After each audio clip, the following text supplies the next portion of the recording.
मंजूच्या मालिकेमध्ये आपल्याला एक आता खतरनाक असा ट्विस्ट पाहायला मिळणार आहे. सत्या, मंजू यांच्या प्लॅनमध्ये आता जयद्याची एंट्री झालेली आहे.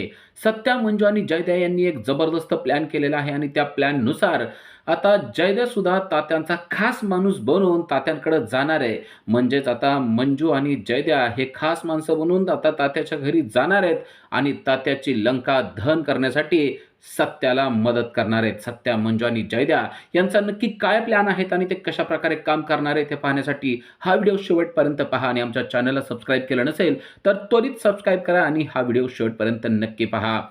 सपनीने मम्मी साहेबांचं डोकं खायला सुरुवात केलेली आहे आणि ती म्हणते की जर का तुम्हाला कायमचं मंजूला घराच्या बाहेर काढायचं असेल तर मी तुम्हाला सांगितलंय तो पर्याय तुम्ही अजून केलेला नाहीये. मम्मी साहेब म्हणतात कसला पर्याय, तेव्हा ती सांगते तुम्ही सत्या आणि जयद्या यांच्यामध्ये फूट पाडा. जर का त्या दोघांमध्ये फूट पडली तर मग बघा तुमचंच राज्य अख्ख्या घरावर येणार आहे. तेव्हा मम्मी साहेब म्हणतात हे शक्य आहे का? आणि हे सगळं जयद्याने ऐकलेलं आहे.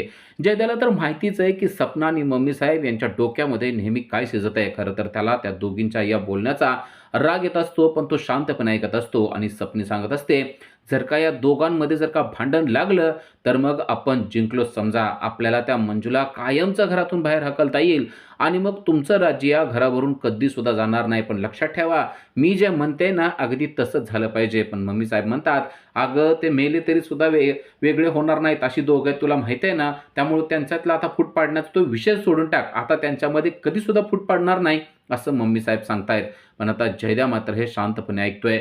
कारण जयद्याला माहिती आहे की या दोघी ज्या काय प्लॅन करतात त्यावर काहीतरी विचार केलाच पाहिजे आणि जयद्या शांत बसलेला असतो. तेवढ्यात सत्या तिथे येतो आणि सत्या म्हणतो जयद्या काय झालं, तू एवढा शांत का बसलाय? जयद्याने लगेच जे काय झाले ते सगळं सांगून टाकलेलं आहे. जयद्या म्हणतो अरे मम्मी साहेब आणि सपनी आहे ना यांचं डोकं खरोखरच फिरलंय. ते आपल्या दोघांमध्ये फूट पाडायचा प्रयत्न करतायत. सत्या म्हणतो अरे ते तर तू मागं पण म्हणला होता, पण तो ऐकून सोडून दे ना, त्यांचा विषय कशाला डोक्यात घेतो. तो म्हणतो नाही आता माझ्या डोक्यात एक दुसरा प्लॅन आलेला आहे. सत्या म्हणतो कसला प्लॅन? तेव्हा तो म्हणतो तू आत्ताच मंजूला म्हणलेलं आहेस ना की तात्यासाहेबांच्या घरी जायचं आणि तिथनं बातम्या काढायच्या. सत्या म्हणतो हो, मग आता त्या प्लॅनमध्ये मी सुद्धा येणार आहे. सत्या म्हणतो मला कळलं नाही तू काय बोलतोयस ते. जयद्या म्हणतोय हे बघ आता मला सुद्धा तात्यासाहेबांचा खास माणूस व्हायचा आहे. म्हणजे तुला असं वाटतं ना की जर का तिथे मंजू वहिनी गेल्या तर त्यांच्या जीवाला काहीतरी धोका होऊ शकतो, तर मी त्यांच्या जीवाला काही धोका होऊ देणार नाही. मी तात्याचा खास माणूस म्हणून तेथे राहणार आहे. सत्या म्हणतो पण हे कसं काय? तात्या तुला खास माणूस म्हणून कसं काय घेऊ शकतात? तो म्हणतो का घेणार नाहीत? आता मी मम्मी साहेबांकडे जाणार आहे आणि त्यांना सांगणार आहे की मला आमदारकीचं तिकीट पाहिजे आणि मला सत्तेची जागा चालवायची आहे. आपल्या दोघांमध्ये काहीतरी भांडण झालंय असं आपण दाखवूया आणि त्यानंतर मग मी मम्मी साहेबांना हे सगळं म्हणतो आणि मग नक्कीच ते मला तात्यासाहेबाकडे घेऊन जातील आणि तात्यासाहेबाकडे गेलो की मी त्यांचा खास माणूस बनण्याचा प्रयत्न करणार. सत्या म्हणतो अरे पण ते तुला खास माणूस कसं काय बनवून घेतील? तो म्हणतो घेणार की माझ्या डोक्यामध्ये प्लॅन आहेत सत्या, फक्त मी जे म्हणतोय ना तसं मला करू दे. सत्या म्हणतो हे बघ आधीच मंजू देते चाललेली आहे, ती टेन्शनमध्ये असणार आहे, ती तिथं धोक्यात असणार आहे, अजून तू पण तिथं धोक्यात जाणार आहे का? तेव्हा तो म्हणतो मग तूच म्हणतोयस ना तिथं धोका आहे, मंजू वहिनींना धोका आहे, तर मला त्यांच्या संरक्षणासाठी गेलंच पाहिजे. म्हणून मी म्हणतोय मला तिथे जाऊ दे, मला त्या लंकेत जाऊन त्या तात्याचं दहन करायचं आहे असं तो सांगतोय. तेव्हा सत्या म्हणतो भारीच बोलायला लागलायस की तू. अरे पण हे सगळं शक्य होणार आहे का? जयद्या म्हणतो अगदी 100% शक्य होणार आहे. मी आता तात्यांचा खास माणूस बनलो ना, तात्याचा एक ना एक अड्ड्याची माहिती काढतो, तात्याचा आणि त्या पोलिसांचा काय संबंध आहे ते सगळं काढतो असं सगळं जयद्याने सांगितलंय. तेव्हा जयद्या आणि सत्यामध्ये आता डील झालीच आहे. लगेच सत्या येतो आणि ही सगळी गोष्ट त्याने मंजूला सांगितलेली आहे. मंजूला तो म्हणतो आत्ताच माझं आणि जयद्याचं बोलणं झालेलं आहे. तुम्हाला वाटतं ना की तुम्ही तात्याच्या इथं जायचंय तर तुम्ही तेथे जाऊ शकता आणि तुमच्या मदतीला तेथे जयद्या देखील येणार आहे. तेव्हा मंजू म्हणते कशाला सत्या? हे बघ माझ्या जीवाला काय धोका झाला तर परत त्यांच्याही जीवाला धोका होऊ शकतोय. सत्या म्हणतो कळतंय ना तुम्हाला तुमच्या जीवाला धोका होऊ शकतो, तर तुमच्या जीवाला धोका होऊ नये म्हणूनच मी जयद्याला तेथे पाठवणार आहे. कारण एकाला दुसरा आपलं माणूस तिथे असलं तर तात्या काहीच करू शकणार नाही. तेव्हा मंजू म्हणते अहो पण कसं शक्य आहे? तात्या त्याला कशाला घेतील त्यांच्याबरोबर? तात्यांना माहिती आहे की जयद्या हा तुमचाच खास माणूस आहे. जयद्या आणि तुम्ही कसे भाऊ आहात हे सगळ्या जगाला माहिती आहे. सत्या म्हणतो तसं असलं तरी भावाभावामध्ये फूट पाडायला काही जास्त वेळ लागत नाही. आता आम्ही डोक्यात प्लॅन केलेला आहे आणि त्याप्रमाणे आपण सगळं करायचं आहे. मंजूने पण लगेच हातात हात दिलाय आणि म्हणते ठीक आहे ठरलं. मग आता आता तात्याचा कायमचा नायनाट करूनच टाकायचा आहे. तात्याच्या लंकेत जाऊन तात्याचं दहन करण्यासाठी आपल्याला तात्याच्या घरी जाणं गरजेचं आहे. आता सत्या, जयद्या आणि मंजू यांचा जबरदस्त प्लॅन ठरलेला आहे आणि मग त्या प्लॅनचं सुरुवात लगेच दुसऱ्या दिवशी सकाळी झालेली आहे.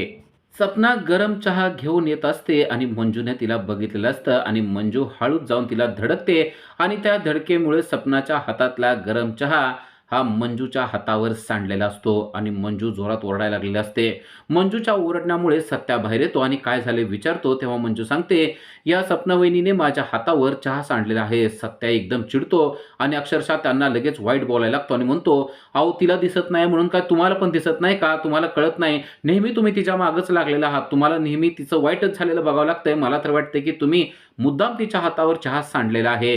असं आता त्याने बोलायला सुरुवात केलेली आहे आणि मंजू पण म्हणते, असंच आहे ह्यांचं, नेहमी मला त्रास देण्यासाठी त्या वाटच बघत असतात.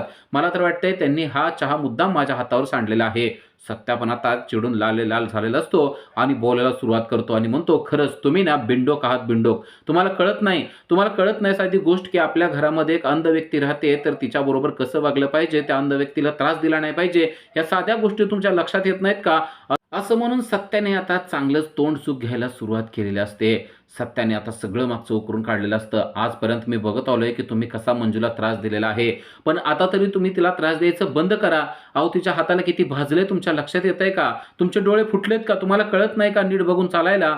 अशा शब्दात आता सत्याने सपनीचा चांगला समाचार घेतलेला असतो. आता सपनीला कोण बोलतंय असं पाहून लगेच तेथे चेहड्या देखील आलेला असतो आणि मंजू देखील म्हणत असते की खरंच तुम्ही ना माझ्या जीवावरच उठलेला आहात. माझे डोळे फुटलेले आहेत, गेलेत, पण आता तुमच्या डोळ्याला काय झाले ते मला कळत नाही.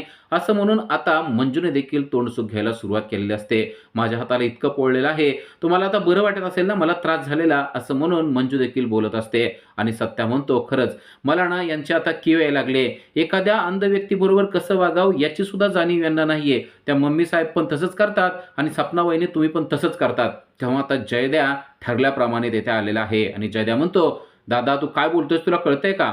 अरे थोडंसं झालं म्हणून एवढं बोलायचं असतंय का? मग चुकून पडला असेल हातावर चहा. तो म्हणतो, चुकून नाही पडलेला, हे त्यांनी मुद्दामच केलेला आहे. ह्यांचे डोळे फुटलेत असंच मला वाटायला लागलेलं आहे. तेव्हा जयद्या म्हणतो, दादा तोंड सांभाळून बोला. तू माझ्या बायकोला असं बोलू शकत नाही. डोळे फुटलेत वगैरे ही कसली भाषा वापरतोयस तू? मला अजिबात माझ्या बायकोला असलं बोललेलं पटणार नाही. हे ऐकल्यावर तर आता सपनाला जास्तच आनंद झालाय, कारण जयद्याने चक्क आता पहिल्यांदाच तिची बाजू घेतलेली आहे आणि ती म्हणते, हा बघा ना अहो कसं बोलायला लागलेत माझ्याशी. जयद्या म्हणतो, तेच म्हणतोय मी. तेव्हा सत्या म्हणतो, अरे तुझी बायको कशी वागते बघ ना. तेव्हा लगेच जयद्या पण चिडतो आणि म्हणतो, अरे तुझी बायको कशी वागते बघ.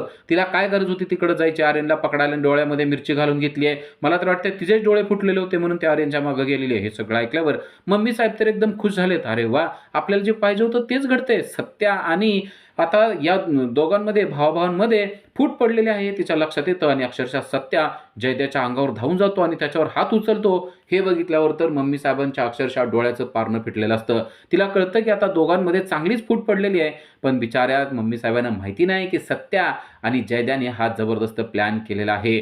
तेवढ्यात तात्या साहेबाची देखील एंट्री झालेली आहे आणि ते आलेले आहेत आणि घरात कलह चालू आहे वाटतं. हा कलह अजिबात चांगला नाहीये आणि तात्या तेथे येऊन बसलेला आहे. तेव्हा सत्या चिडतो आणि म्हणतो, तात्या तू आमच्या घरात कशाला आलाय? तुला सांगितलंय ना घरामध्ये यायचं नाही आमच्या. आत्ताच्या आत्ता तू घराच्या बाहेर हो, असं म्हणून तात्याच्या हाताला धरून तो बाहेर काढत असतो. तेव्हा तात्या म्हणतो, तुझा राग अगदी योग्य आहे.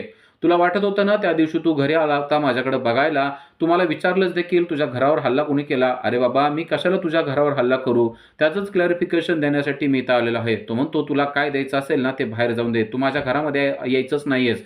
तेव्हा आता मंजू लगेच तात्यांची बाजू घेते आणि म्हणते, सत्या आपल्या घरी आलेल्या पाहुण्यांना कसं बोलावं ते देखील तुला कळत नाही का?